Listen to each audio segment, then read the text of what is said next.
নমস্কার, আমি শ্রী পার্থসারথী বর। মানুষ সব সময় সুখ খোঁজে।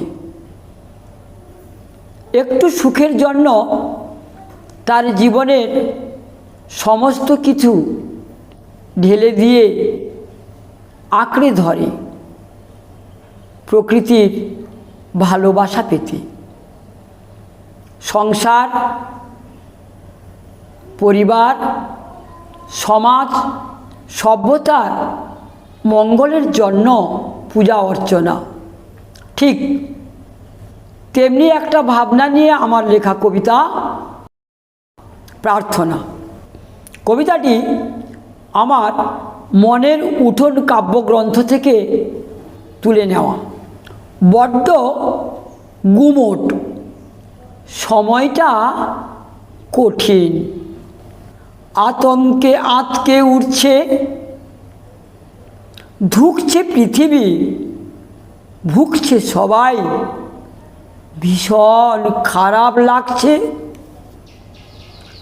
শত শত আশা, কত প্রত্যাশা, হচ্ছে খুনোখুনি, বইছে বাতাস, শুনছে সবাই তারই ক্রন্দন ধ্বনি। এতই গম্ভীর, তবুও নীরব।